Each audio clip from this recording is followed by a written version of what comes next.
السلام علیکم لسنرز، آئیے طاہر جاوید مغل کے سنسنی خیز اور دلچسپ ناول پرواز کی 13ویں قسط سنتے ہیں۔ شادی کی گہما گہمی میں بھی شہوار کی نگاہ ہر وقت مجھ پر رہی۔ میں نے صرف ایک بار حامد سے تھوڑی سی بات کی، اس وقت بھی مہمانوں کے درمیان سے شہوار کی نگاہیں مجھ پر ہی جمی تھیں۔ دلہن کی رخصتی سے پہلے مختلف رسموں کے وقت 2-3 بار بلقیس پر میری نگاہ پڑی۔ وہ پہلے سے کچھ کمزور نظر آتی تھی۔ والد جی کی موت کے بعد سے وہ بالکل سادہ لباس میں ہوتی تھی۔ چونکہ شادی کا موقع تھا اس لیے اس نے ہلکے رنگ کا لباس پہن رکھا تھا۔ چہرہ پھر بھی آرائش سے عاری تھا، مگر یہ سادگی اس کی دلکشی کو کم کرنے میں ناکام تھی۔ دلہن کی رخصتی کے فوراً بعد شہوار مجھ سے بولی، میرے سر میں بہت سخت درد ہو رہا ہے، چلو گھر چلیں۔ لیکن شہوار، یہ مناسب نہیں، ہمیں 10-15 منٹ تو اور رکنا چاہیے۔ ٹھیک ہے، تم رکے رہو، میں چلتی ہوں، اس نے کہا اور تیزی سے قدم اٹھاتی گھر کی طرف چلی گئی۔ کچھ دیر بعد میں گھر پہنچا تو وہ منہ سر لپیٹے پڑی تھی۔ کیا بات ہے شہوار؟ میں نے پوچھا۔ کچھ نہیں، میرا سر پھٹ رہا ہے، مجھے سونے دو، وہ سخت بیزار لہجے میں بولی۔ میرا خیال تھا کہ صبح تک اس کا موڈ بہتر ہو جائے گا، لیکن اس کے اندر کی بے چینی میرے اندازے سے کہیں زیادہ تھی، اور یہ بے چینی کسی نہ کسی طور اپنا اظہار چاہتی تھی۔ ناشتے کے بعد میں ڈیرے پر جانے لگا تو پلنگ پر کچھ چیزیں پڑی نظر آئیں۔ میں چونک گیا، یہ میری ذاتی چیزیں تھیں اور میں نے ایک جستی پیٹی کی تہہ میں رکھ چھوڑی تھیں۔ ان میں ایک تو وہی انٹرکام تھا جو چند سال پہلے میرے استعمال میں رہا تھا اور جس کے ساتھ میری بہت سی یادیں وابستہ تھیں۔ پھر ایک سویٹر تھا جو بلقیس نے مجھے تحفے میں دیا تھا اور بعد ازاں بتایا تھا کہ یہ اس نے اپنے ہاتھوں سے بنا ہے۔ ایک رومال تھا، کئی برس پہلے تختی لکھنے کے بعد بلقیس نے جس سے اپنی انگلیاں پوچھی تھیں۔ بیتے دنوں کی یاد روشنائی کی صورت رومال پر موجود تھی۔ ایک خالی عید کارڈ تھا جس پر کچھ بھی لکھا نہیں گیا تھا۔ شہوار سنگار میز کے سامنے بیٹھی تھی۔ میں نے پلنگ کی طرف اشارہ کرتے ہوئے کہا، یہ کیا شہوار؟ تمہاری کچھ بہت قیمتی چیزیں ہیں، پیٹی کے نیچے سے ملی ہیں، ایک لفافے میں رکھی ہوئی تھیں۔ اس نے قیمتی پر زور دیا۔ کیا کہنا چاہ رہی ہو؟ وہی جو تم سمجھ رہی ہو۔ میں نے پیٹی نئے لحافوں کے لیے خالی کروائی ہے، اپنا یہ اثاثہ تم کہیں اور رکھ لو۔ اس کا لہجہ تعؤد دلانے والا تھا۔ شہوار، ذرا سی باتوں پر تمہاری زبان میں اتنا زہر کیوں بھر جاتا ہے؟ ان چیزوں میں تمہیں کیا بات غلط نظر آئی ہے؟ سب غلط ہے، اور سب سے زیادہ یہ سویٹر غلط ہے۔ میں دعوے سے کہہ سکتی ہوں کہ یہ اس کے ہاتھ کا بنا ہوا ہے۔ میں نے اس کے بنے ہوئے سویٹر دیکھے ہیں۔ میں سٹ پٹا گیا۔ تم ذرا سی بات پر شک کرتی ہو، ہر وقت ٹو میں رہتی ہو، میرے کپڑوں کی تلاشی لیتی رہتی ہو۔ مجھے لگتا ہے کہ میں گھر میں نہیں کسی تھانے میں ہوں۔ کیا تم انکار کرتے ہو کہ یہ تمہارے پاس اس کی نشانیاں ہیں اور تم نے انہیں سنبھال کر رکھا ہوا ہے؟ میں نے نہیں سنبھال کر رکھا ہوا، بس یہ وہاں پڑی تھیں اور پڑی رہ گئی ہیں۔ میری طرف سے انہیں کنویں میں پھینک دو یا آگ لگا دو۔ میں پاؤں پٹکتا ہوا باہر نکل گیا۔ میں اس شہوار کے سامنے خود کو سنبھالنے کی بہت کوشش کرتا تھا، لیکن کسی وقت ضبط کا ساتھ چھوٹ جاتا تھا۔ میں سارا دن بہت مصروف رہا۔ منڈی مویشیاں جانا تھا، وہاں سے حویلی کے لیے کچھ نئے گھوڑے خریدنے تھے۔ شام کو میں واپس آیا۔ کھانے کے بعد ذرا ٹہلنے کے لیے چھت پر گیا تو ایک طرف راکھ کی ڈھیری سی نظر آئی۔ غور سے دیکھا تو اس میں جلے ہوئے انٹرکام کے 2 ٹکڑے ملے۔ میں گہری سانس لے کر رہ گیا۔ شہوار نے واقعی ساری چیزیں جلا ڈالی تھیں۔ سینے میں درد کی ایک لہر سی اٹھی اور گلے میں دھواں سا بھر گیا۔ انٹرکام کا سرخی مائل ٹکڑا میرے ہاتھ میں تھا، وہ بمبو کارڈ جو ماضی کی ایک خوبصورت یاد تھا۔ میری طرح اسے بھی راکھ ہونے کی سزا ملی تھی۔ میں نے وہ ٹکڑے گھما کر گہری تاریکیوں میں پھینک دیے۔ کچھ بھولی بسری آوازوں کی بازگشت تصور میں ابھری۔ یہ ماضی کی حنوط شدہ آوازیں تھیں۔ آپ کہاں ہیں؟ پلنگ پر لیٹی ہوں، کروٹ لے کر۔ میں بھی لیٹا ہوں۔ آپ کا رخ کس طرف ہے؟ احاطے کی طرف۔ اور میرا حویلی کی طرف، یعنی ہم ایک دوسرے کے آمنے سامنے ہیں۔ وہ ناک میں گنگناتی سی ہوئی آواز، ایسا نہیں لگتا کہ ہم ایک دوسرے کے نزدیک ہی ہیں؟ اور پھر وہ کھلکھلاتی ہوئی ہنسی ہم دونوں کی، پھر ایک دم سب کچھ سسکیوں میں بدل گیا، آہوں اور کرہوں کے سوا کچھ باقی نہیں رہا۔ میں نے راگ کی ڈھیر کو ٹھوکر مار کر اڑایا اور ماضی کی ساری آوازوں سے کان بند کرتا ہوا سیڑھیوں کی طرف بڑھ گیا۔ 2-3 دن میری اور شہوار کی بات چیت بند رہی، لیکن پھر حالات معمول پر آ گئے۔ میں ماضی کو بھول جانے کی بھرپور کوشش کر رہا تھا۔ کسی وقت دل چاہتا تھا کہ شہوار کے ساتھ 2-4 مہینوں کے لیے راجوال سے باہر جاؤں، مگر یہاں اتنے بکھیڑے پال لیے تھے کہ باہر نکلنا دشوار تھا۔ وہ پتجھڑ کی ایک یکبستہ رات تھی، بہت ٹھنڈی ہوا چل رہی تھی، کسی وقت بارش کا چھینٹا بھی پڑ جاتا تھا۔ چاچا عسکری راجوال میں ہی تھا اور بہت بیمار تھا۔ کسی وقت اس کے تنوتوش کو دیکھ کر بہت ہیبت آتی تھی، اب وہ سکڑ سمٹ کر مختصر ہو گیا تھا۔ در حقیقت موکھل کے ساتھ لڑائی میں کندھے پر زخم کھانے کے بعد وہ کبھی بھی پوری طرح صحتیاب نہیں ہوا، بلکہ کچھ عرصے پہلے تو اس کی موت کی جھوٹی خبر بھی پھیل گئی تھی۔ وہ پچھلے 5 برس سے کام کاج بالکل چھوڑ چکا تھا، بلکہ اس نے اس کا وظیفہ مقرر کر رکھا تھا۔ وہ اب 5 وقت کا نمازی بن چکا تھا۔ میں اس کے پاس بیٹھ کر دیر تک اس کی ٹانگیں دباتا رہا۔ لالٹین کی زرد روشنی عسکری کے چہرے کی جھریوں میں رینگ رہی تھی اور کئی وقتوں کی کہانیاں سنا رہی تھی۔ دیگر لوگوں کی طرح چاچا عسکری بھی میرے اور بلقیس کے بارے میں کافی کچھ جانتا تھا۔ لالٹین کی ساکت لو کو کھوئے کھوئے انداز میں گھورتے ہوئے چاچا عسکری نے اچانک کہا، بیگم جی کا تجھ سے ملنا جلنا شروع میں بڑا عجیب لگا تھا۔ میں بڑا حیران ہوا تھا کہ ایسے کیوں ہوا ہے، پر جب غور کیا تو آہستہ آہستہ بات سمجھ میں آنے لگی۔ میں تمہارا مطلب نہیں سمجھا چاچا، عسکری نے پھولدار تکیے سے ٹیک لگا کر کہا۔ خاور پتر، یہ جو زنانی ہے نا، یہ بڑی عجیب شے ہے۔ یہ جلیبی کی طرح ٹیڑھی بھی ہے اور کورے کاغذ کی طرح سادی بھی ہے۔ شادی کے بعد بندہ اس کو جس رنگ میں ڈھالتا ہے نا، یہ ڈھلتی چلی جاتی ہے۔ بس اس کی ایک ہی تمنا ہوتی ہے، اسے اپنے بندے کی پوری چاہ ملے۔ عسکری نے ذرا توقف کر کے حقہ گڑگڑایا اور بات جاری رکھتے ہوئے بولا، جب بیگم بلقیس حویلی میں آئی تھی تو ہر طرف چانن سا ہو گیا تھا۔ وہ اب بھی اپنی عمر کی عورتوں سے جوان اور سونی نظر آتی ہے، مگر تب تو اس کی بات ہی کچھ اور تھی، جو دیکھتا تھا دیکھتا رہ جاتا تھا۔ والی جی اس کے مقابلے میں کچھ بھی نہیں تھے، ان کی عمر بھی کافی زیادہ تھی، بس وہ ایک میلے میں بیگم بلقیس کو دیکھ کر فدا ہو گئے تھے۔ سنا ہے چاچا، بیگم بلقیس نے والی جی سے شادی کے لیے کوئی شرط بھی رکھی تھی؟ ہاں، وہ شرط والی بات بھی بالکل صحیح ہے۔ والی جی بڑے کھلے ڈلے مزاج کے تھے، کئی زنانیوں سے ان کا دوستانہ تھا، 1-2 دوستیں بھی تھیں۔ بیگم بلقیس نے والی جی سے وعدہ لیا تھا کہ وہ یہ سب کچھ چھوڑ دیں گے، اور والی جی نے وعدہ کر لیا تھا، پر ہم نے دیکھا کہ یہ وعدہ پورا نہیں ہوا۔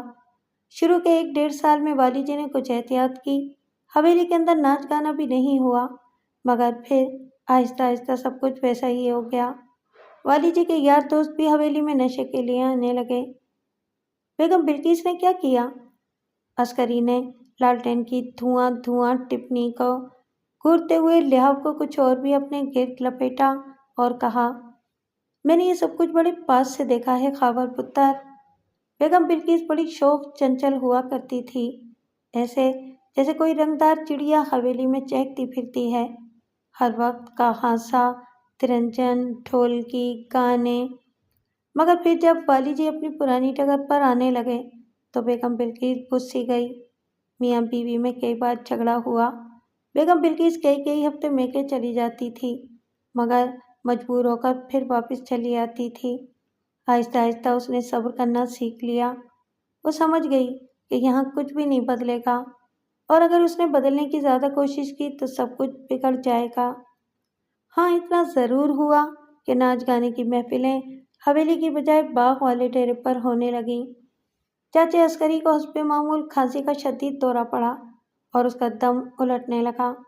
ماضی کا یہ سالار خشک پتے کی طرح کانپنے لگا۔ میں نے اسے پانی پلایا اور حقہ پکڑ کر ایک طرف رکھ دیا۔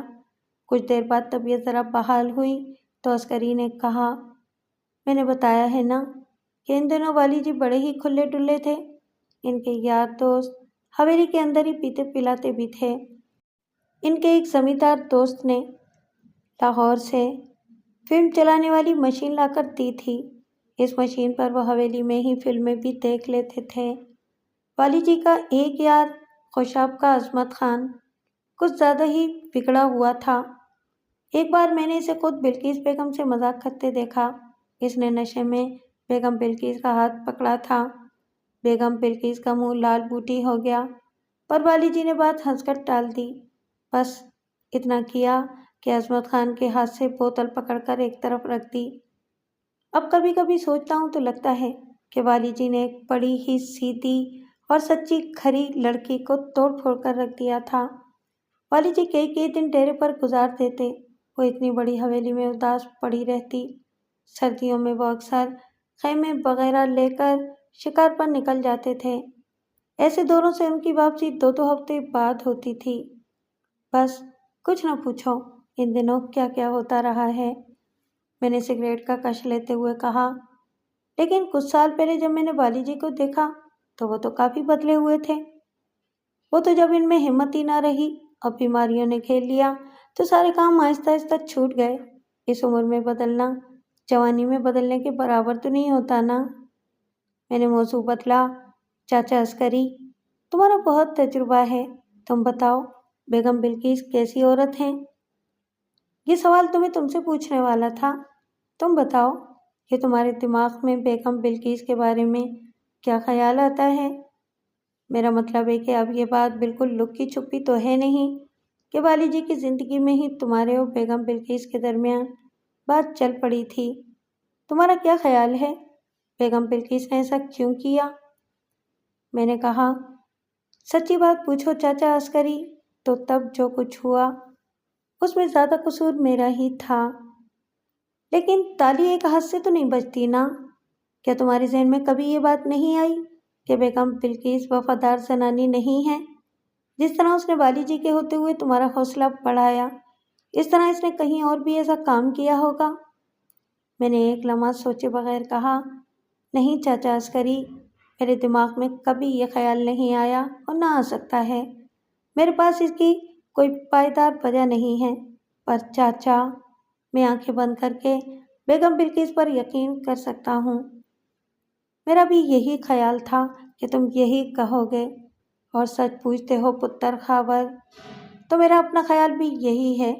زنانی کے اندر محبت کی بھوک ہوتی ہے، بس اسی بھوک نے بیگم بلقیس کو مجبور کیا اور اس سے زندگی کی پہلی بھول ہوئی، اور میرا خیال ہے کہ یہ آخری بھول بھی ہے۔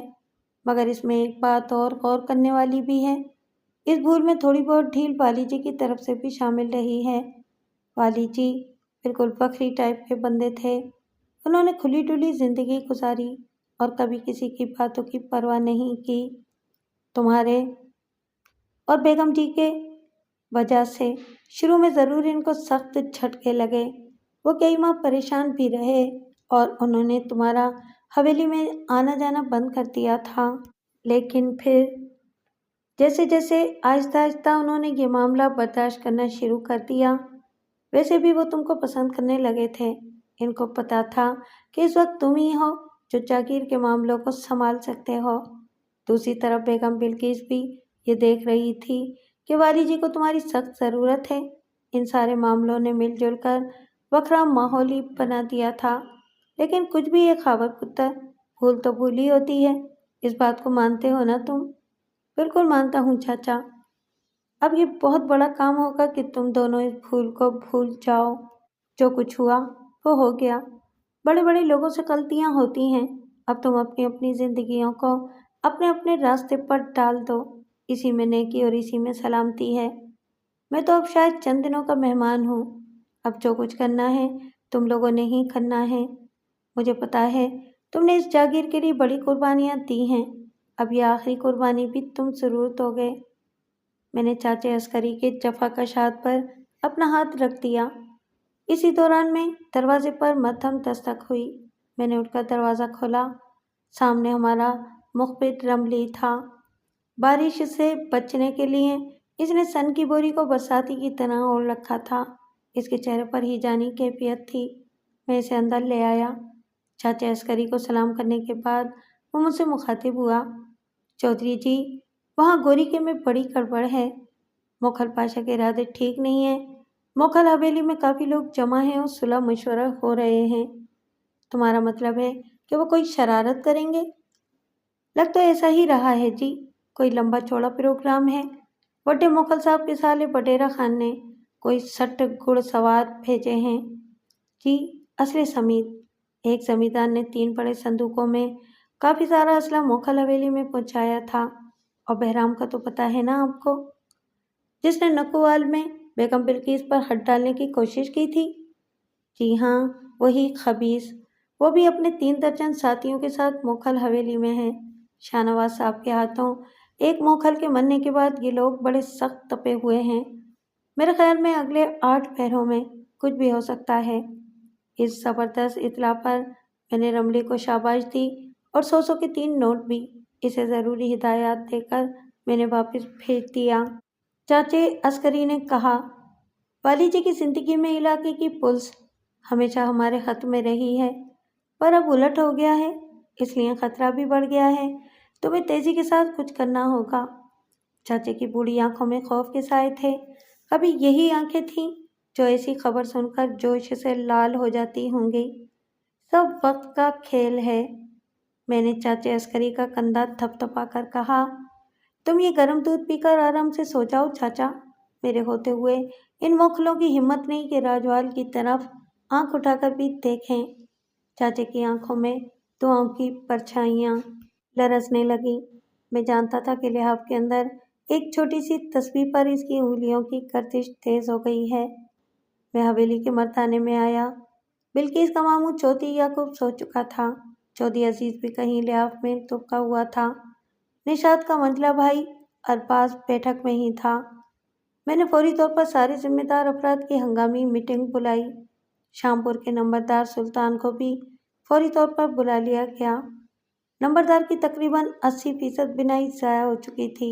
وہ اپنی پسندیدہ سواری یعنی گھوڑے پر سفر نہیں کر سکتا تھا۔ سب میں غم و غصہ پایا جاتا تھا۔ زہریلی شراب والے واقعے میں ہمارا جانی نقصان زیادہ ہوا تھا۔ چودھری نشاط جیسا اہم بندہ قبرستان میں جا سویا تھا۔ اس کے باوجود موکھل تن پن دکھا رہے تھے۔ نمبردار سلطان کی رائے اکثر مختلف ہوتی تھی۔ اس نے کہا، موکھل حویلی میں اکھٹ کی اطلاع تو مجھے بھی ملی ہے، لیکن ضروری تو نہیں ہے کہ یہ اکھٹ کسی کارروائی کے لیے ہی ہوا ہے۔ تم یہ کیسے کہہ رہے ہو؟ میں نے پوچھا۔ مجھے پتہ چلا ہے کہ کل بڑا موکھل شکار کے لیے بھکر جا رہا ہے۔ بھکر سے میرے ایک رشتے دار نے بھی تصدیق کی ہے کہ وہاں ایک بڑی رقم میں سور مارنے کا لمبا چوڑا پروگرام بنا ہوا ہے۔ میں نے کہا، تمہاری اس اطلاع سے میرا شبہ اور پکا ہو گیا ہے کہ موکھل کسی کارروائی کا سوچ رہے ہیں۔ شاید تمہیں یاد نہ ہو، اس سے پہلے بھی ایک 2 دفعہ ایسا ہو چکا ہے۔ موکھلوں نے ہلہ بولا ہے اور ہلے کے موقع پر بڑا موکھل حویلی میں موجود نہیں تھا۔ یہ لوگ ایسا کام موقع سے اپنی غیر حاضری ثابت کرنے کے لیے کرتے ہیں۔ 2-3 اور افراد نے بھی میری بات کی تائید کی۔ مجھے ایسے موقعوں پر اکثر اماں دلشاد کی 4 بیٹیوں کی طرف سے خطرہ رہتا تھا۔ موکھل پاشا کو ان یتیم لڑکیوں سے خدا واسطے کا بیر تھا۔ راشدہ کی شادی تو گاؤں کے اندر ہی ہوئی تھی۔ سمینہ ویسے ہی حویلی میں رہتی تھی۔ چند ماہ پہلے میں نے ایک احتیاط یہ کی تھی کہ شاداں اور سرینا کو بھی ان کے شوہروں سمیت راجوال میں ہی گھر لے دیے تھے۔ اب یہ 4 راجوال میں تھیں اور میں ان کی طرف سے کافی حد تک بے فکر تھا۔ یہاں سوچنے کی بات یہ تھی کہ موکھل کس طرح کی کارروائی اور کس جگہ کرنا چاہتے ہیں۔ چودھری عزیز نے مجھے مشورہ دیا، میری رائے ہے کہ تمہیں فوراً اپنے سسر صاحب کو خبر پہنچانی چاہیے۔ انہیں بتانا چاہیے کہ موکھل حویلی میں کیا تیاری ہو رہی ہے۔ لیکن کیا خیال ہے خاور؟ چودھری عزیز نے پوچھا۔ ٹھیک ہے، اگر آپ سب کا مشورہ ہے تو کسی کے ہاتھ آصف جا صاحب کو اطلاع پہنچا دیتے ہیں، لیکن یہ کام فوراً ہو تو اچھا ہے تاکہ وہ بھی اس بارے میں وقت پر سوچ لیں، چودھری یعقوب نے کہا۔ اس اطلاع سے بھی زیادہ ضروری کام یہ ہے کہ ہم خود پوری طرح تیار ہو جائیں۔ سب جانتے ہیں کہ لڑائی کو روکنے والی اصل چیز لڑائی کی تیاری ہی ہوتی ہے، میں نے کہا۔ اس کے علاوہ ہمیں پولیس کو بھی آگاہ کرنا چاہیے۔ اس میں شرمندگی کی تو کوئی بات نہیں، ایسا کرنے سے ہماری قانونی پوزیشن مضبوط ہو جائے گی، چودھری عزیز نے تاکید کی۔ ڈکیت پارے کی موت والے واقعے کو عرصہ گزر چکا تھا، تاہم اس کے بعد سے عزیز کا رویہ میرے ساتھ میری مرضی کے مطابق ہو رہا تھا۔ 2-2.5 گھنٹے تک مشورہ ہوا۔ چودھری عزیز اور یعقوب بلقیس کے پاس بھی پہنچے اور اس معاملے میں اس کی رائے لے کر آئے۔ اس رائے کے مطابق اگلے دن صبح سویرے ایک بڑا اکھڑ بلانے کا فیصلہ کیا گیا۔ میں، تیمور، نصر اللہ اور شبیر وغیرہ اپنے تمام ساتھیوں کو چوکس کرنے کے لیے استبل کی طرف چلے گئے۔ رات آخری پہر تک ہم مختلف کاموں میں مصروف رہے۔ صبح میں گھر پہنچا تو والد، والدہ، عارفہ اور شہوار سب پریشان تھیں۔ والدہ نے بتایا کہ شہوار رات گئے تک میرے انتظار میں جاگتی رہی ہے۔ میں کمرے میں گیا تو وہ آنکھوں میں ناراضگی لیے کھڑی تھی۔ کہاں رہے ہو ساری رات؟ کم سے کم بتا تو دیتے کہ کیا معاملہ ہے؟ سارے گاؤں کو معلوم ہو گیا ہے، کیا تمہیں ابھی تک معلوم نہیں ہوا؟ وہ تو ٹھیک ہے، لیکن میں تمہاری بیوی ہوں، مجھے بھی دوسروں سے معلوم ہو تو یہ تو کوئی بات نہیں۔ میں نے اسے تفصیل بتائی۔ وہ بولی ابا جی کو پیغام بھیج دینا چاہیے، بلکہ اگر تم اجازت دیتے ہو تو میں خود حویلی چلی جاتی ہوں۔ اگر ہماری برادری راجوال کے ساتھ کھڑی ہو گئی تو موکلوں کی جرت نہیں ہوگی ہلہ بولنے کی۔ میں نے کہا تمہارا جانا مناسب نہیں، تو پھر میں اپنی طرف سے چٹھی لکھ دیتی ہوں ابا جی کے لیے۔ وہ بھرپور کردار ادا کرنا چاہتی تھی۔ اس رویے کے پیچھے غالباً رغبت کا جذبہ بھی موجود تھا۔ وہ مجھے یہ جتانا چاہتی تھی کہ اگر بلقیس جاگیر کی مختار بن کر فیصلہ کر سکتی ہے تو وہ بھی ایسے سنجیدہ کاموں میں ہاتھ ڈال سکتی ہے۔ میں نے کہا فی الحال چٹھی وغیرہ کی ضرورت نہیں، اگر کوئی مسئلہ ہوا تو میں تمہیں بتاؤں گا۔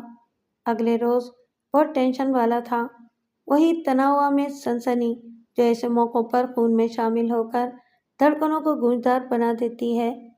مجھے یہ گونجتی دھڑکنیں ہمیشہ سے پسند تھیں اور میرے خیال میں میرے اندر کا یہی خدا داد جوش تھا جو میرے ساتھیوں کو بھی توانا کر دیتا تھا۔ پچھلے برسوں میں اس توانائی سے ہم نے خود سر موکلوں کے منہ پھیرے تھے۔ آثار سے صاف نظر آ رہا تھا کہ لڑائی ہوگی اور کافی بڑی ہوگی۔ دوپہر کو ہمارا ڈسکے کا دوست ساجہ کیٹو بھی راجوال پہنچ گیا۔ اس کو ارد گرد کی بڑی خبر رہتی تھی۔ اس نے مجھ سے کہا یار خاور، یہ کیا ہو رہا ہے؟ پکی بات کہ یہاں بڑا خون خرابہ ہونے والا ہے۔ پولیس کہاں ہے؟ پولیس یہیں پر ہے اور وہ تماشا دیکھنا چاہتی ہے۔ اس کی وجہ یہی ہے کہ انہیں موکلوں کا پلہ بھاری نظر آ رہا ہے۔ انہوں نے شراب والے معاملے کو بھی دبانے کی کوشش کی تھی اور ہر ثبوت ضائع کر دیا تھا۔ آج تک نائکا اختری کا کھوج نہیں ملا۔ تمہارا مطلب ہے کہ پولیس موکلوں کی سائیڈ لے رہی ہے؟ ابھی تک تو ایسا ہی ہے، میں نے کہا۔ پولیس افسر گھنے بنے ہوئے ہیں اور اس طرح گھنے بن کر وہ 7-8 گھنٹے اور گزارتے نہ چاہتے ہیں۔ شام 6 بجے تک حالات سخت خراب رہے، پھر ہمیں قلعہ والا کی طرف سے ایک اچھی خبر ملی۔ ایک طرح سے یہ ہمارے لیے سخت حبس میں ٹھنڈی ہوا کا جھونکا تھا۔ معلوم ہوا کہ لمبڑ آصف جا صاحب نے اپنے تقریباً 200 مسلح کارندے اور گھڑ سواروں کو بالکل تیار کر دیا ہے۔ اس کے بعد وہ MPA امین چودھری، ایک بڑے پولیس افسر اور کچھ دیگر معزز لوگوں کے ساتھ گوریکے میں موکھل حویلی پہنچے ہیں۔ پتہ چلا کہ وہاں بڑی زبردست میٹنگ ہو رہی ہے۔ اس میٹنگ کا نتیجہ ہمیں رات 11 بجے کے قریب ملا۔ تب تک ہم ہر قسم کے حالات کے لیے پوری طرح تیار ہو چکے تھے۔ شام سے پہلے ہی گھوڑوں پر کاٹھیاں ڈالی جا چکی تھیں۔ میٹنگ کا نتیجہ لے کر خود لیاقت کالا اور 2 معزز لمبڑ راجوال پہنچے۔ یہ نتیجہ حوصلہ افزا تھا۔ لیاقت کالے نے بتایا لڑائی ٹل گئی ہے شاہ خاور، موکلوں اور ان کے ساتھیوں نے گھوڑوں کی زینیں کھول دی ہیں اور ہتھیار اتار رہے ہیں۔ اگر انہوں نے اتار دیے ہیں تو ہم بھی اتار دیں گے، میں نے کہا۔ بڑی لمبی چوڑی بحث ہوئی۔ موکلوں کی ضد تھی کہ یہ لڑائی ضرور ہوگی۔ وہ آصف جاہ سے کہتے تھے کہ وہ ایک طرف رہیں، نہ ہماری حمایت کریں نہ جاگیر والوں کی، لیکن آصف جاہ صاحب نے بتایا کہ وہ اس لڑائی سے علیحدہ نہیں رہ سکتے۔ جب اس بات کی پوری تصدیق ہو گئی کہ لڑائی ٹل گئی ہے اور موکلوں کے جو حمایتی جتھے موکل حویلی میں جمع ہوئے تھے وہ واپس جانا شروع ہو گئے ہیں، تو میں نے بھی نصر اللہ سے کہا کہ وہ ساتھیوں سے ہتھیار اتروا دے، مگر اندر خانے چوکسی رہے۔ ایک خونی لڑائی بالکل کنارے پر آ کر تھم گئی تھی اور یہ سب کے لیے خوشی کی بات تھی۔ اگلے روز ہمیں اس بحث کی تفصیل معلوم ہوئی تھی۔ پتہ چلا کہ ایک موقع پر آصف جاہ صاحب سخت غصے میں آ گئے تھے۔ انہوں نے بڑے موکھل کو صاف بتا دیا تھا کہ راجوال میں ان کی بیٹی ہے اور وہ اس کا سسرال ہے۔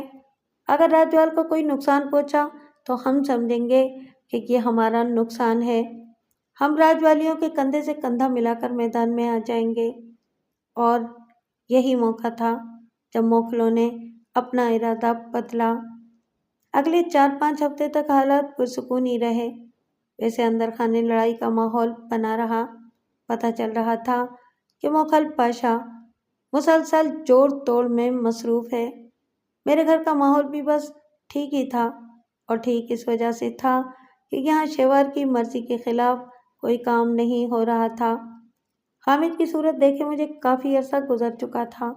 اسے ایک بار پھر خناق کی شکایت ہوئی تھی، لیکن میں پتہ لینے نہیں گیا تھا۔ بلقیس سے ملنے یا بات کرنے کا تو کوئی سوال ہی پیدا نہیں ہوتا تھا۔ ان دنوں ایک اور واقعہ ہوا جس سے شیوار کی نازک طبیعت کا اندازہ ہوا۔ ہمارے دیہات میں اکثر سردیوں کے موسم میں دودھی بنائی جاتی ہے۔ دودھی ایک مقوی غذا ہوتی ہے۔ دودھ میں 4 مغز، ناریل اور بادام وغیرہ ڈال کر اسے خوب جوش دیا جاتا ہے اور پھر چمچ سے گرم گرم پیا جاتا ہے۔ رات کو شیوار بستر پر بیٹھی ہوئی تھی۔ میری ایک ملازمہ رانو نے گرم گرم دودھی کا پیالہ شیوار کے سامنے رکھنا چاہا تو وہ الٹ گیا اور اس نے شیوار کا پاؤں چلا دیا۔ شیوار چلا کر اٹھی اور اس کے جہیز کا نہایت قیمتی گلدان بھی ٹوٹ کر گر گیا۔ دودھی بہت گرم تھی۔ شیوار کے پاؤں پر آبلے پڑ گئے۔ کئی دن اس کی مرہم پٹی ہوتی رہی۔ اسی ملازمہ رانو سے چند دن پہلے شیوار کا ایک مہنگا دوپٹہ بھی استری کرتے ہوئے چل گیا تھا۔ شیوار نے رانو کو نکال دیا اور وہ اپنے گاؤں نکوال چلی گئی۔ بات یہیں تک رہتی تو کوئی خاص نہیں تھی، مگر چند دن بعد پتہ چلا کہ 2-3 راہزنوں نے رانو کو کھیتوں میں پکڑ کر خوب مارا ہے۔ اس کے کپڑے پھاڑ دیے ہیں، کانوں سے چاندی کی بالیاں نوچ لی ہیں اور اسے نیم بے ہوش کر کے چھوڑ گئے ہیں۔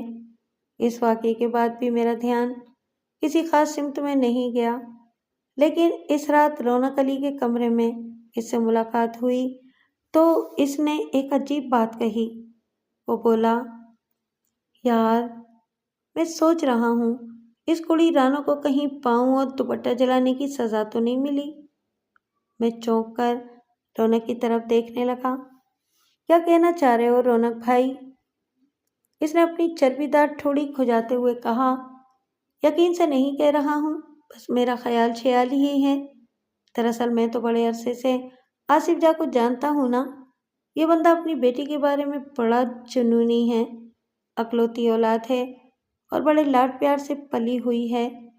تمہیں شاید اس کتوں والی بات کا پتہ ہی ہوگا۔ اپنے 4 بہت مہنگے کتے آصف جاہ نے صرف اس بات پر شوٹ کر دیے تھے کہ… ہاں مجھے پتہ ہے، لیکن یہ جو رانو والی بات تم کہہ رہے ہو یہ تو سمجھ میں نہیں آتی، لیکن مجھے یقین ہوتا جا رہا ہے کہ ایسا ہی ہوا ہوگا۔ ایسے لوگ موٹی اسامیوں کو شکار کرتے ہیں۔ غریب نوکرانی سے انہیں کیا مل جانا تھا، بس اسے نیل و نیل کر کے چھوڑ گئے ہیں۔ یہ وہی چکر ہے۔ تمہیں آصف جاہ کے غصے اور کینے کا پتہ نہیں ہے۔ وہ ماسٹر والی بات سنی ہوئی ہے تم نے؟ نہیں۔ آصف جاہ کی حویلی کے گیٹ پر ایک چوکیدار بیٹھا ہوتا ہے، اس کا ایک بازو نہیں ہے۔ شاید یہ دیکھا ہے میں نے۔ یہ ماسٹر خورشید ہے۔ جب شہوار 5ویں 6ٹھی میں پڑھتی تھی یہ اسے حویلی میں پڑھانے آتا تھا۔ پتہ چلا تھا کہ ماسٹر کبھی کبھار شہوار کو چھڑی سے مارتا ہے۔ آصف جان نے سختی سے منع کر دیا۔ کچھ عرصے بعد ماسٹر کو کسی بات پر غصہ آیا۔ اس نے پھر شہوار کے ہاتھوں پر سوٹیاں ماری۔ شہوار تو شاید نہ بتاتی پر اس کے چاچے کی بہن نے دیکھ لیا اور تائے آصف جان کو بتا دیا۔ آصف جان نشے میں تھا۔ نشے میں بندے کا غصہ اور بھی بڑھ جاتا ہے۔ آصف جان نے ماسٹر خورشید کو کچھ اور تو نہیں کہا، بس کلاڑی سے اس کا ہاتھ کٹوا دیا۔ یقین نہیں آ رہا؟ قلعے والے کے کسی بندے سے پوچھ لینا، یقین آ جائے گا۔ ہاتھ کاٹ کر بھی آصف جان نے اسے معاف نہیں کیا۔ اس پر پابندی لگا دی کہ وہ قلعہ والا میں بلکہ پورے علاقے میں کسی بچے کو پڑھا چڑھا نہیں سکے گا اور نہ ہی اسکول میں نوکری شوکری کر سکے گا۔ کچھ دیر اس موضوع پر بات ہوتی رہی، پھر اچانک رونق علی کو یاد آیا۔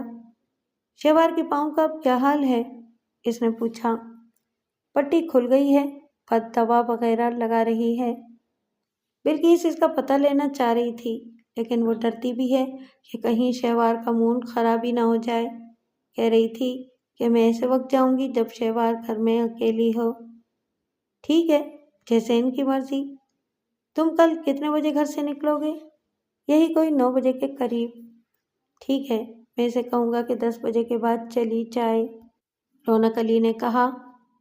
پھر توند پر ہاتھ پھیر کر بولا، یار یہ ذرا میرا بلڈ پریشر تو چیک کرو، اب ذرا سی بات پہ بڑھنے لگا ہے۔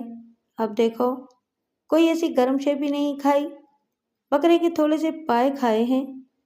ہاں ہاں، بکرے کے پائے تو بالکل ٹھنڈے ہوتے ہیں، بلکہ جس بندے کو یرکان ہو اس کو بکرے کے پائے کھلانے چاہیے۔ وہ دھیان سے میری طرف دیکھنے لگا۔ یار ایک تو تمہاری سمجھ میں نہیں آتی، پتہ نہیں چلتا کس وقت مذاق کر رہے ہو اور کس وقت صحیح بات کہہ رہے ہو۔ رونق بھائی تم سب جانتے ہو، بس جان بوجھ کر کھنے بن جاتے ہو۔ اب تم اتنے چوزے نہیں کہ تمہیں کھڑاؤں کے سخت گرم ہونے کا پتہ نہ ہو، بس زبان کا چسکا تمہارا ستیہ ناش کر رہا ہے۔ اس کا چہرہ متغیر ہوا، پھر وہ کھسیانے انداز میں ہنسنے لگا۔ اس کی توند بھی ساتھ ہنسنے لگی۔ وہ میرے گھٹنے پر ہاتھ رکھ کر بولا، یار اصل میں مجھے صبح سے لگ رہا تھا کہ بلڈ پریشر بہت کم ہو گیا ہے، ایک دم کمزوری ہو گئی تھی، اس لیے میں نے سوچا تھوڑا سا تیز کر لوں۔ زیادہ کھایا بھی نہیں، بس 2-4 بوٹیاں ہی تھیں۔ مجھے پتا ہے رونق بھائی، تم پورے پائے کو ایک بوٹی کہتے ہو، لیکن خیر سے یہ بلڈ پریشر تمہارا لو کیسے ہو گیا؟ سچی بات بتاؤں؟ میں نے اسبات میں سر ہلایا۔ دراصل وہ خانہ خراب شکیلہ بائی رات کو بہت یاد آتی رہی۔ اس دغاباز کے بارے میں سوچ سوچ کر بلڈ پریشر نیچے چلا گیا۔ وہ دوسری باتوں کی طرح تمہاری یہ بات بھی الٹی ہے۔ اس خبیث کے بارے میں سوچ کر تو تمہارا بلڈ پریشر اور اوپر جانا چاہیے تھا۔ وہ مخبر تھی، تمہیں نقصان پہنچاتی رہی اور تمہارے ساتھ ساتھ پورے راجوال کو بھی۔ یہ تو شکر ہے کہ جلد ہی اس کا پول کھل گیا۔ اس کے بارے میں سوچ کر تو تمہارے بلڈ پریشر میں آگ لگ جانی چاہیے تھی۔ رونق نے ایک گہری سانس لی، ساتھ ہی اس کی توند بھی پھول کر پچکی۔ وہ ہلکے پھلکے انداز میں بولا، یار ان ان پڑھ بندوں کا بلڈ پریشر ایسا ہی ہوتا ہے، جب اوپر جانا ہوتا ہے تو نیچے چلا جاتا ہے اور نیچے جانا ہو تو اوپر چلا جاتا ہے۔ ہم بھی 4 جماعتیں پڑھ لیتے تو پریشر کو اوپر نیچے ہونے کا طریقہ آ جاتا۔ میں پھر کہہ رہا ہوں، اس ان پڑھ بلڈ پریشر کی طرف سے ہوشیار ہو جاؤ، اوپر نیچے کے چکر میں یہ کہیں تمہیں اوپر ہی نہ پہنچا دے۔ بی پی آپریٹس میں نے رونق علی کے کمرے میں ہی رکھ چھوڑا تھا۔ اس کا بی پی چیک کیا، پاؤں کی مہربانی سے وہ 200-250 سے اوپر تھا۔ میں نے اسے بتایا تو اسے یقین نہیں آیا۔ وہ آنکھیں میچ میچ کر میٹر پڑھنے کی کوشش کرنے لگا۔ زہریلی شراب والے سنگین واقعے کے بعد نمبردار کی بینائی تو تقریباً ختم ہو گئی تھی، 2-3 بندوں کی بہت کم بھی ہو گئی تھی، ان میں رونق علی بھی شامل تھا۔ اسے اس طرح میٹر پڑھتے دیکھ کر مجھے اس پر ترس بھی آیا۔ رونق علی جو کچھ بھی تھا، لیکن مجھ سے اس کی ہمدردی ہمیشہ بہت گہری اور پرخلوص رہی تھی۔ انٹرکام اور دوسری چیزیں شہوار نے چھت پر لے کر جلا دی تھیں۔ اس واقعے کے بعد جو تلخی پیدا ہوئی تھی وہ آہستہ آہستہ کم ہوتی جا رہی تھی۔ کچھ روز پہلے چاچے عسکری سے جو باتیں ہوئی تھیں وہ اکثر میرے کانوں میں گونجتی رہتی تھیں۔ چاچے عسکری نے کہا تھا، زنانی اپنا سب کچھ اپنے شوہر کو سونپ دیتی ہے اور اس کے بدلے سے وفا مانگتی ہے، اور جب یہ نہیں ملتی تو پھر ٹوٹ پھوٹ جاتی ہے۔ چاچا عسکری نے اپنی گفتگو میں مجھے ایک واقعہ بھی سنایا تھا۔ یہ قطر کا واقعہ تھا۔ جوانی میں چاچا عسکری کچھ عرصہ قطر میں بھی محنت مزدوری کرتا رہا تھا۔ چاچا نے قطر کے ایک مقامی بندے کا ذکر کرتے ہوئے بتایا تھا کہ اس کی 5 بیویاں تھیں۔ 5ویں یعنی سب سے چھوٹی سے اسے بہت پیار تھا، لیکن جب اس نے چھٹی شادی کر کے 5ویں کو بھی نظر انداز کر دیا تو اس نے انتقام کے طور پر ایک ایسے آوارہ گنڈے سے شادی کی جس نے کبھی اس کے شوہر کو بھرے بازار میں پیٹا تھا۔ اس واقعے میں اس خفیہ بغاوت کے اشارے تھے جو بے وفائی کا شکار ہونے والی عورت کے اندر گہرائی میں موجود رہتی ہے۔ کسی میں کم ہوتی ہے، کسی میں زیادہ، لیکن یہ ہوتی ضرور ہے۔ میں شہوار کا ذکر کر رہا تھا اور اس تلخی کا ذکر جو ہمارے درمیان دھیرے دھیرے کم ہو رہی تھی، لیکن انہی دنوں ایک ایسا واقعہ ہو گیا جو حالات کو پھر اسی دوسرے رخ پر لے گیا۔ کڑاکے کی سردی شروع ہو چکی تھی۔ مجھے اماں دلشاد کی سب سے چھوٹی سمینہ کا بہت خیال رہتا تھا۔ وہ یتیم تھی اور دنیا سے رخصت ہوتے ہوئے والی جی نے اماں کی 4 بیٹیوں کی حفاظت کی ذمہ داری لے لی تھی۔ بڑی تینوں تو شادی شدہ ہو چکی تھیں، اب سمینہ رہ گئی تھی۔ میں نے اس کے لیے کچھ گرم کپڑے حویلی میں بھجوائے اور پھر گپ شپ کے لیے گاؤں کے دائرے میں آ گیا۔ دائرے میں شام کے فوراً بعد محفل جم جاتی تھی۔ آج بھی جمی ہوئی تھی۔ میرا رتبہ اب چودھری کا ہو چکا تھا، لیکن دائرے میں بیٹھنے والے لوگ اب مجھ سے بے تکلفی سے بات کرتے تھے۔ میری موجودگی میں لطیفے بازی زور پکڑ جاتی تھی اور مجھے خاص طور سے لطیفے سنانے پر مجبور کیا جاتا تھا۔ پکی لکڑی کی آگ کے گرد بیٹھ کر باتیں کرتے ابھی مجھے 10-15 منٹ ہی ہوئے تھے کہ مالی گلاب دین کے بیٹے گلزار کی شکل نظر آئی۔ اس نے مجھے اشارے سے باہر بلایا۔ وہ خاصا بے چین نظر آ رہا تھا۔ میں باہر گیا تو وہ بولا، کچھ پتہ چلا ہے آپ کو؟ بیگم جی ابھی تک واپس نہیں آئی ہیں۔ کہاں گئی ہوئی تھیں وہ؟ میں نے پوچھا۔ روہی پور میں ایک لڑکی کی شادی تھی، بیگم جی نے ہی کروائی ہے۔ بے آسرا لڑکیوں کی شادیاں کرانے اور ان کا جہیز بنانے کا سلسلہ بلکہ نے والی جی کی زندگی میں ہی شروع کر دیا تھا اور یہ اب تک جاری تھا۔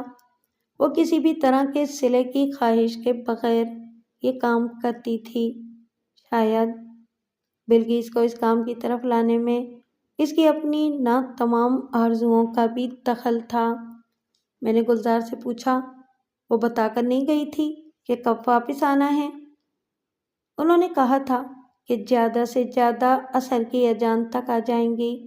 اب تو شام بھی کافی دیر کی ہو گئی ہوئی ہے۔ کوئی ڈھونڈنے گیا ہے؟ نصر اللہ صاحب گئے ہیں جی، 5-6 بندوں کو لے کر، اللہ خیر کرے۔ ابھی تک وہ بھی واپس نہیں آئے۔ بیگم جی کے ساتھ کون ہے؟ ملازمت تاجو ہے جی، صوفی اسلم گاڑی چلا رہا ہے۔ 4 بندے حفاظت کے لیے ساتھ ہیں، ان میں شفیع صاحب بھی ہیں۔ میں گلزار کے ساتھ حویلی کی طرف گیا۔ چودھری عزیز باہر ہی نظر آ گیا۔ وہ بھی کچھ پریشان دکھائی دے رہا تھا۔ کچھ پتہ چلا؟ میں نے پوچھا۔ نہیں، ابھی تک تو نہیں۔ میں نے 7-8 بندوں کو گھوڑے دے کر اور بھیجا ہے۔ رات بے حد تاریک اور سرد تھی۔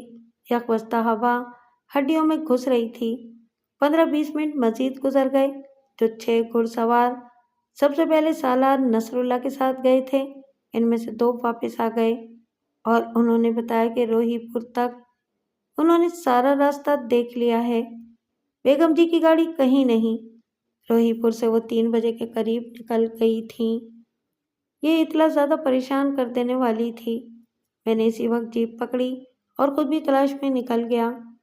ذہن میں انگنت اندیشے سر اٹھا رہے تھے اور بڑا اندیشہ مخالف پاشا کی طرف سے ہی تھا۔ اپنے خفیہ گماشتے بہرام کی مدد سے وہ ایک بار پہلے بھی بلقیس کو نقصان پہنچانے کی کوشش کر چکا تھا۔ میرا دماغ کھولنے لگا۔ اگر مغلوں کی طرف سے کوئی ایسی حرکت ہوئی تھی تو پھر اس کا نتیجہ بڑا سنگین نکلنا تھا، لیکن ابھی پہلے سے ہی کوئی حتمی رائے قائم کر لینا بھی مناسب نہیں تھا۔ مغلوں کے لیے یہ کام ہرگز آسان نہیں تھا کہ براہ راست بلقیس پر ہاتھ ڈال کر پورے علاقے کو اپنے خلاف کر لیں۔ احتیاط کے طور پر میں نے بھی راجوال سے روہی پور تک کا سارا راستہ دوبارہ دیکھا۔ پھر میرے ذہن میں آیا کہیں وہ روہی پور سے نکوال کی طرف نہ چلی گئی ہوں۔ وہاں اس کے پھپھا پھوپھی اور 2 بھائی بھی رہتے تھے۔ اسی خیال کے تحت میں نے اپنی لینڈ کروزر روہی پور سے نکوال کی طرف موڑ دی۔ یہ سخت خراب اور قدرے ویران رستہ تھا۔ دونوں طرف کیکر کے درخت تھے اور ان سے آگے مکئی اور کماد کے کھیتوں پر دھند کی چادر تھی۔ بس کہیں کہیں کسی ٹھٹرے ہوئے الاؤ کی روشنی نظر آتی تھی۔ میں 2.5-3 میل گیا ہوں گا کہ اچانک مجھے حویلی کی جیپ نظر آ گئی۔ ٹارچ کی روشنی میں ایک بندہ جیپ کے نیچے گھسا ہوا تھا۔ محافظ گھڑ سوار دائیں بائیں کھڑے تھے۔ میری جیپ کی روشنی دوسری جیپ کے اندر پڑی۔ وہاں بلقیس اور تاجوں کی موجودگی کو محسوس کر کے میں نے اطمینان کی سانس لی۔ گلزار نے حامد کا ذکر نہیں کیا تھا، لیکن وہ بھی جیپ میں موجود تھا۔ یہ کیا تماشا ہے شبیر؟ میں نے جیپ سے اترتے ہوئے کہا۔ وہاں ہم تمہیں ڈھونڈ ڈھونڈ کر ہلکان ہو رہے ہیں۔ تم لوگوں کو کم سے کم گاؤں میں اطلاع تو پہنچانی چاہیے تھی۔ شبیر نے کہا، ابھی کوئی 1 گھنٹہ پہلے میں نے فتح محمد کو بھیج دیا تھا۔ میرا خیال ہے کہ وہ پہنچ گیا ہوگا، لیکن وہاں تو عصر کے وقت سے تمہارا انتظار ہو رہا ہے۔ دراصل ہم شادی سے جلدی فارغ ہو گئے تھے۔ بیگم جی نے سوچا کہ وہ نکوال کا ایک چکر لگا لیں۔ نکوال سے واپسی پر یہاں پہنچے تو گاڑی کی بیلٹ ٹوٹ گئی۔ ابھی 10 منٹ پہلے اسلم بیلٹ لے کر آیا ہے، لیکن کیا؟ یہ بیلٹ بھی کام نہیں کر رہی۔ شاید بدل کر آنی پڑے یا پھر بیرنگ کا تعلق ہے۔ مجھے سخت جھلاہٹ محسوس ہو رہی تھی۔ میں نے حامد سے کہا، حامد چلو آؤ، اس دوسری گاڑی میں آ جاؤ۔ بلقیس تذبذب میں نظر آئی۔ اس نے ابھی تک مجھ سے بات نہیں کی تھی۔ حامد نے بلقیس کی طرف دیکھا۔ بلقیس نے تاجوں سے مخاطب ہو کر ہولے سے کچھ کہا۔ تاجو بولی، بیگم جی کا خیال ہے کہ ابھی گاڑی ٹھیک ہو جائے گی، اسی میں آ جائیں گی۔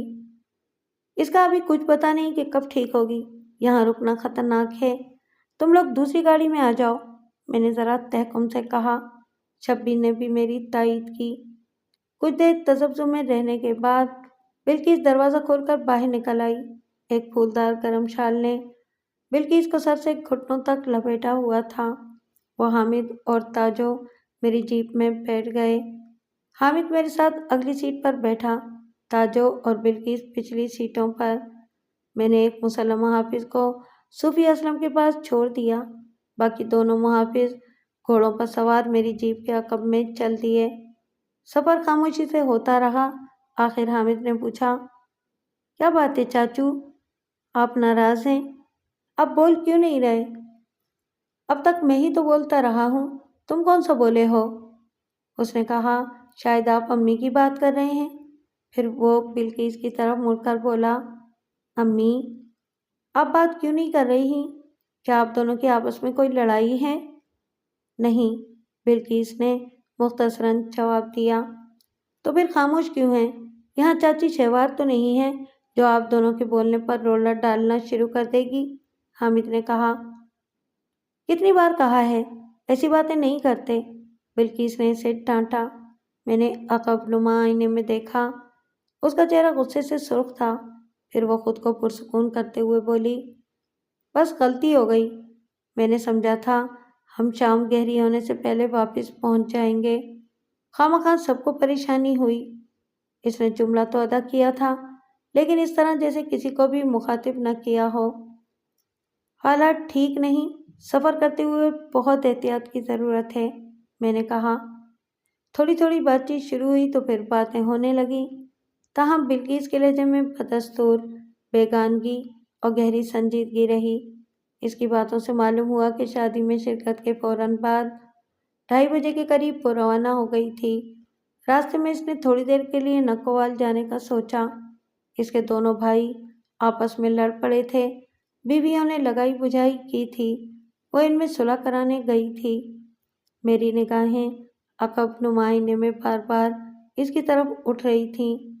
اس کی اتنی بڑی عمر نہیں تھی جتنی بڑی ذمہ داریاں اس پر عائد ہو گئی تھیں۔ وہ اب بھی جوان سال نظر آتی تھی۔ جیپ کی ایک چھوٹی اندرونی روشنی آن تھی۔ اس روشنی میں اس کا چہرہ آدھے چاند کی طرح نظر آتا تھا۔ آدھا چہرہ چمکیلے کنارے والی اوڑھنی کے پیچھے اوجھل تھا۔ جیپ ذرا ہچکولا کھاتی تھی تو ناک کا کوکا لشکاریں مارتا تھا۔ میں نے خاموشی کی زبان میں خود سے کہا، خابر کسی وقت یہ چہرہ اور یہ کوکا تجھ سے کتنا قریب تھا۔ آج تیرے اور اس کے درمیان صدیوں کا فاصلہ ہے۔ مجھے اپنے ہونٹوں پر کوکے کی میٹھی چبھن محسوس ہوئی جو میرے ہوش و حواس کو بیگانہ کر دیتی تھی۔ پھر جیسے ایک دم میں نے خود کو سنبھالا۔ یہ میں کیا کر رہا تھا؟ کیوں اپنے ذہن کو آزاد چھوڑ رہا تھا؟ اب جس رخ پر جانا ہی نہیں تھا، اس رخ کے بارے میں سوچنے کا کیا فائدہ؟ میں نے اپنی تمام توجہ ڈرائیونگ پر مرکوز کر دی اور حامد سے باتیں کرنے لگا۔ کبھی کبھی بلقیس نے بھی کوئی فقرہ بولا۔ اس کی باتوں سے پتہ چلا کہ وہ اماں دلشاد کی بیٹی سمینہ کے لیے بھی کوئی بر دیکھ رہی ہے اور امید ہے کہ جلد ہی اس کے ہاتھ پیلے ہو سکیں گے۔ حویلی کے بڑے دروازے پر پہنچ کر جیپ رکی۔ ہانپتے ہوئے گھوڑے بھی عقب میں رک گئے۔ چودھری عزیز اور یعقوب وغیرہ تک یہ اطلاع پہنچ چکی تھی کہ بلقیس کے لیٹ ہو جانے کی وجہ جیپ کی خرابی ہے۔ میں نے بلقیس، حامد اور تاجوں کو جیپ سے اتارا۔ یہی وقت تھا جب میری نظر کچھ فاصلے پر واقع اپنے حویلی نما گھر پر پڑی۔ حویلی کی چھت پر میں نے ایک سائے کو منڈلاتے دیکھا۔ میں نے اندازہ لگایا کہ یہ شہوار کی ملازمہ خاص رشیدہ عرف شیدہ ہے۔ میں گھر پہنچا تو شہوار کا چہرہ دیکھتے ہی اندازہ ہو گیا کہ اس کا موڈ سخت خراب ہو چکا ہے۔ یقیناً اسے اس بات کی خبر ہو گئی تھی کہ بلقیس میرے ساتھ جیپ پر آئی ہے۔ ہاں، کیا پکا ہے آج؟ میں نے نارمل انداز میں پوچھا۔ تم نے گھر کی روٹی کو کیا کرنا ہے؟ تمہیں تو باہر سے ہر شے مل جاتی ہے، وہ عجیب لہجے میں بولی۔ میں سمجھا نہیں تمہاری بات۔ جس کے ساتھ آئے ہو اس کے ساتھ بیٹھ کر روٹی شوٹی بھی کھا لینی تھی، بلکہ سو بھی ادھر ہی رہنا تھا۔ شہوار کے لہجے میں زہر ابلا پڑ رہا تھا۔ شہوار، تم سے 1000 دفعہ کہا ہے کہ منہ سنبھال کر بات کیا کرو۔ مجبوری تھی جس کی وجہ سے وہ میرے ساتھ واپس آئی ہے، اور وہ اکیلی تو نہیں تھی، حامد اور تاجو بھی ساتھ تھے، میں نے سخت غصے میں کہا۔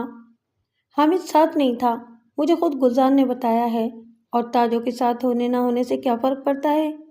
یہاں جو گند مچاتے رہے ہیں تاجو بھی تو ان میں شامل رہی ہے۔ مجھ سے کچھ چھپا ہوا تو نہیں ہے؟ کون کہتا ہے کہ حامد ساتھ نہیں تھا؟ تم پوچھ لو جا کر حویلی میں، اور میں پھر کہتا ہوں ہوش سے بات کیا کرو، جو منہ میں آئے بک نہ دیا کرو۔ میں ہوش سے بات کرتی ہوں، وہ پھنکاری، اور باقی دنیا کو بھی ہوش ہے۔ اگر ہوش نہیں ہے تو تمہیں نہیں ہے، یا پھر اس کو نہیں ہے۔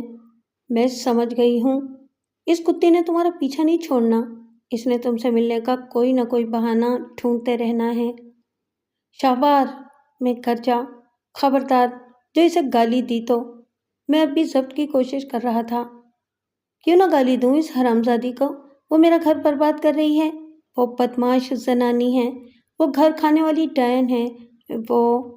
میرا تھپڑ شہوار کے گال پر پڑا اور وہ اچھل کر بیش قیمت مسیری پر جا گری۔ تھپڑ کھانے کے بعد اس کا چہرہ سرخ انگارہ ہو گیا۔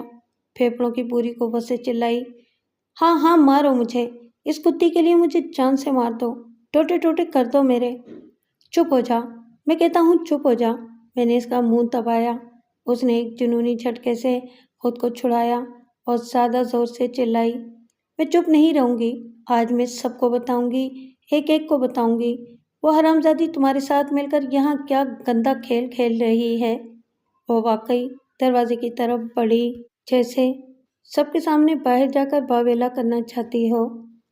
بیبی جی نے اسے سنبھالنے کی کوشش کی، لیکن اس کے جوان جسم میں کہیں زیادہ طاقت تھی۔ بیبی جی کا بوڑھا ناتواں جسم لڑکھڑا کر دور جا گرا۔ میں نے اسے دوبارہ پکڑ لیا۔ گھر کے تمام مکین جمع ہو چکے تھے۔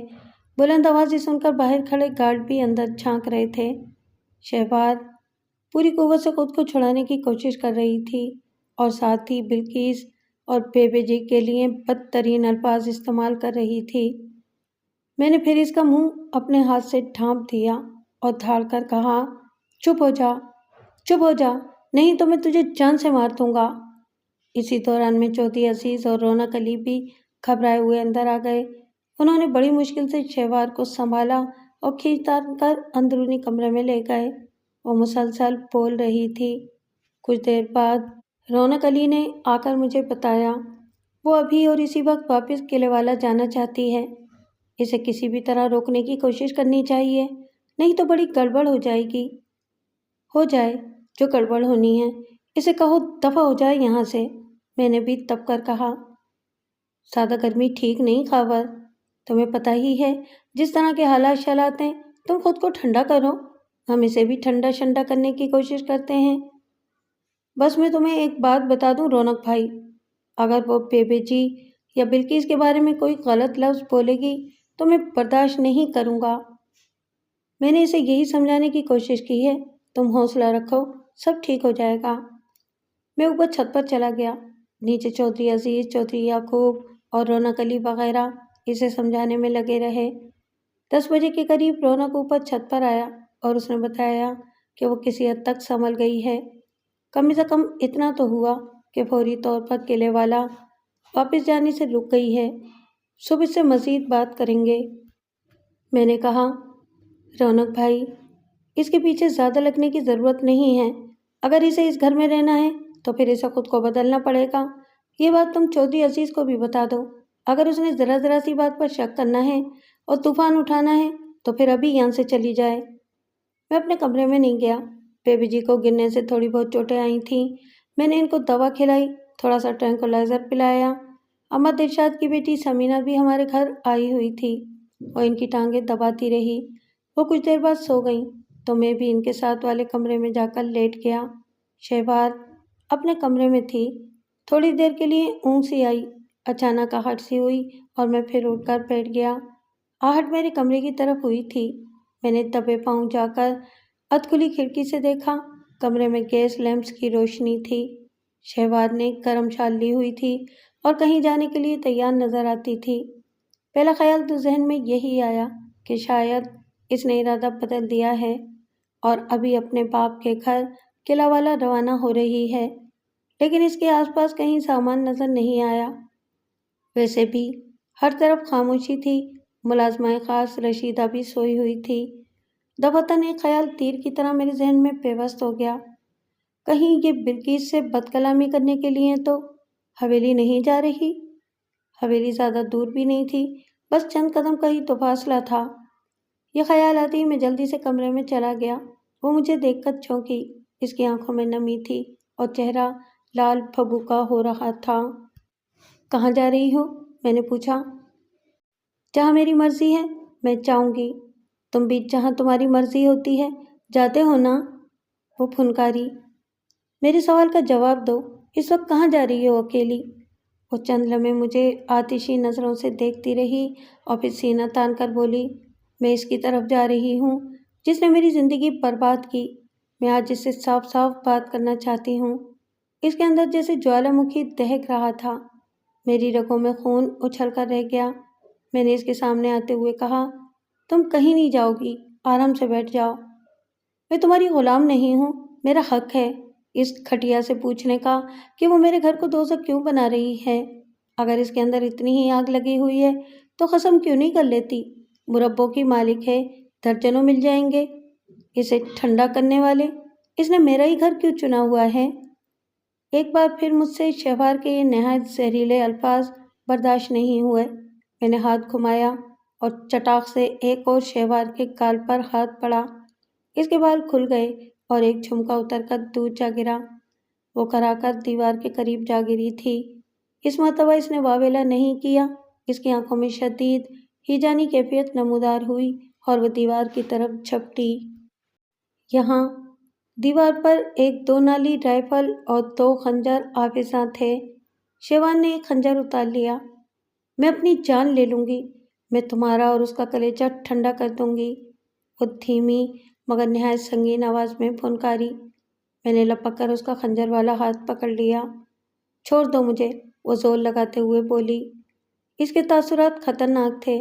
یہ کند خنجر تھا، یعنی دھار بہت تیز نہیں تھی، تاہم وہ اس سے خود کو زخمی تو کر ہی سکتی تھی۔ میں نے زور لگا کر خنجر لینا چاہا تو وہ لڑکھڑا کر گر گئی۔ میں بھی اس کے ساتھ ہی گرا۔ گرتے ہوئے شہوار کا سر پلنگ کے وزنی پائے سے ٹکرایا۔ یہ کافی شدید تصادم تھا۔ اس کے منہ سے بے ساختہ ایک گمبھیر کرہ نکلی۔ ایک دم میں نے محسوس کیا کہ شہوار کے ہاتھ پاؤں ڈھیلے پڑ گئے ہیں۔ خنجر اس کے ہاتھ سے نکل گیا اور اس کی آنکھوں کی پتلیاں الٹتی ہوئی محسوس ہوئیں۔ میں نے اسے جھنجھوڑا، یوں لگا کہ وہ نیم بے ہوش ہو گئی ہے۔ میں نے اس کا سر ٹٹولا۔ چوٹ عقبی حصے میں لگی تھی۔ مجھے اپنی انگلی کی پوروں پر خون کی ہلکی سی نمی محسوس ہوئی۔ میں نے اسے اٹھا کر بٹھایا اور پھر بازوؤں میں لے کر بستر پر پہنچا دیا۔ وہ جیسے نیم بے ہوشی کے عالم میں کرہ رہی تھی۔ گیس لیمپ کی روشنی میں نے اس کا سر دیکھا۔ عقبی حصے میں کن پٹی سے ذرا پیچھے گھومڑ سا بن گیا تھا۔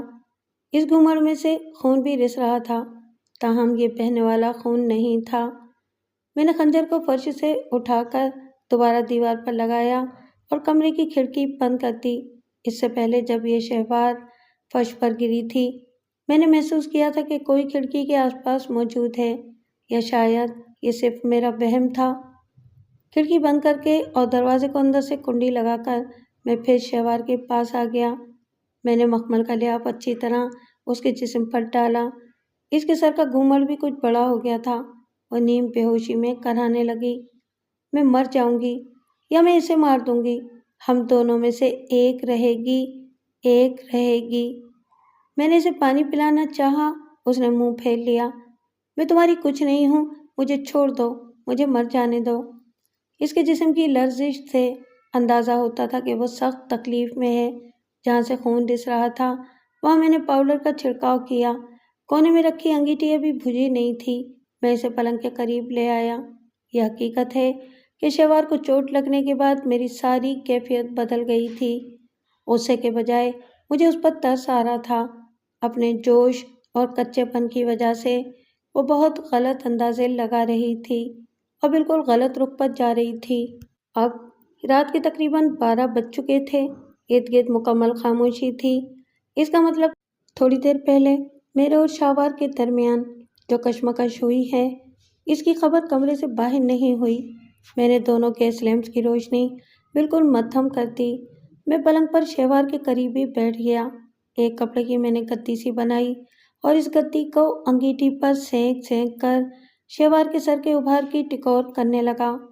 وہ پہلے تو میری اس ہمدردی کو قبول کرنے سے انکار کرتی رہی، مگر جب میں نے زبردستی اس کا سر اپنی گود میں رکھ لیا تو وہ ڈھیلی پڑ گئی۔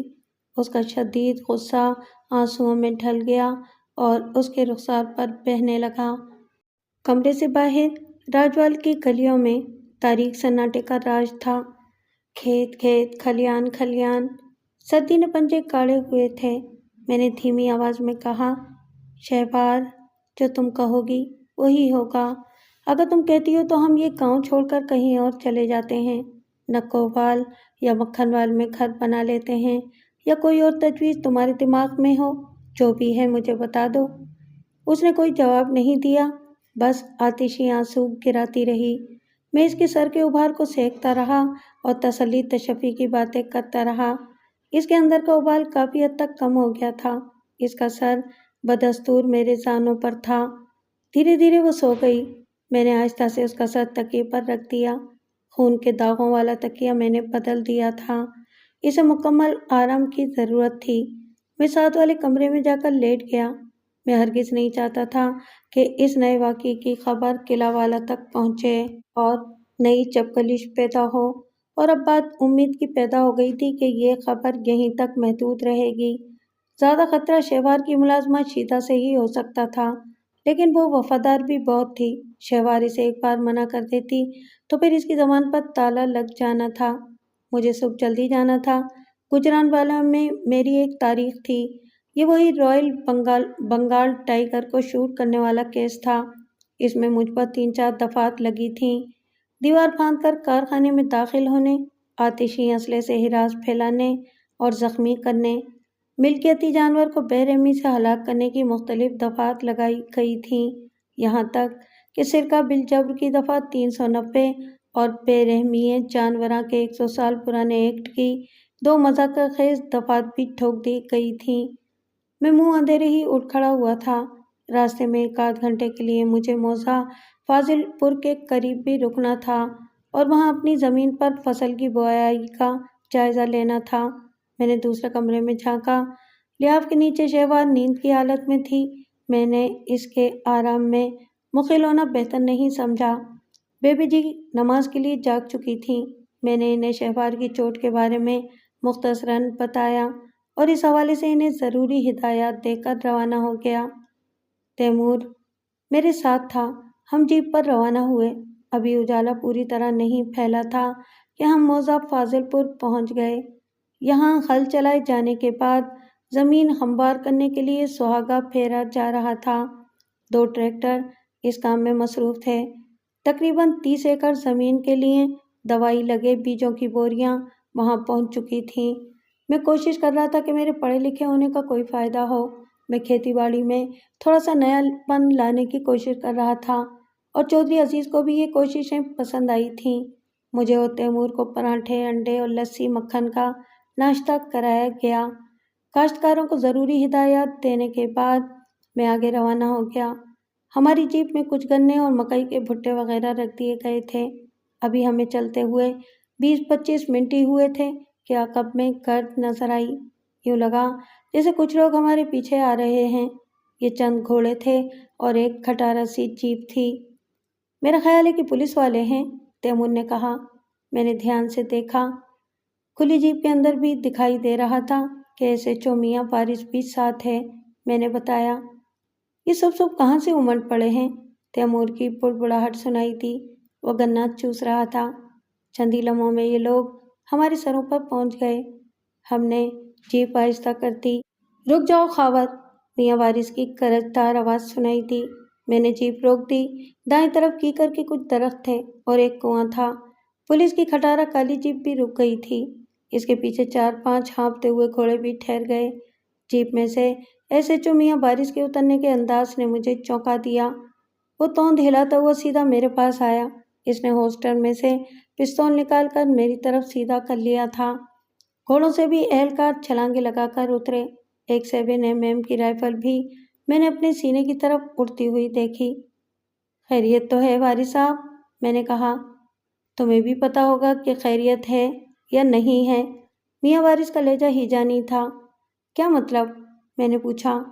ایک لمبا تڑنگا ہیڈ کانسٹیبل آگے آیا۔ اس کے ہاتھ میں ہتھکڑی کھڑکھڑا رہی تھی۔ یار محمد، ہتھکڑی لگاؤ اسے، ایس ایچ او میاں وارث نے میری طرف اشارہ کرتے ہوئے کہا۔ کیا بات ہے؟ مجھے بتاتے کیوں نہیں ہو؟ میں نے تیش میں پوچھا۔ میں تمہیں اپنی بیوی کے قتل کے الزام میں گرفتار کرتا ہوں۔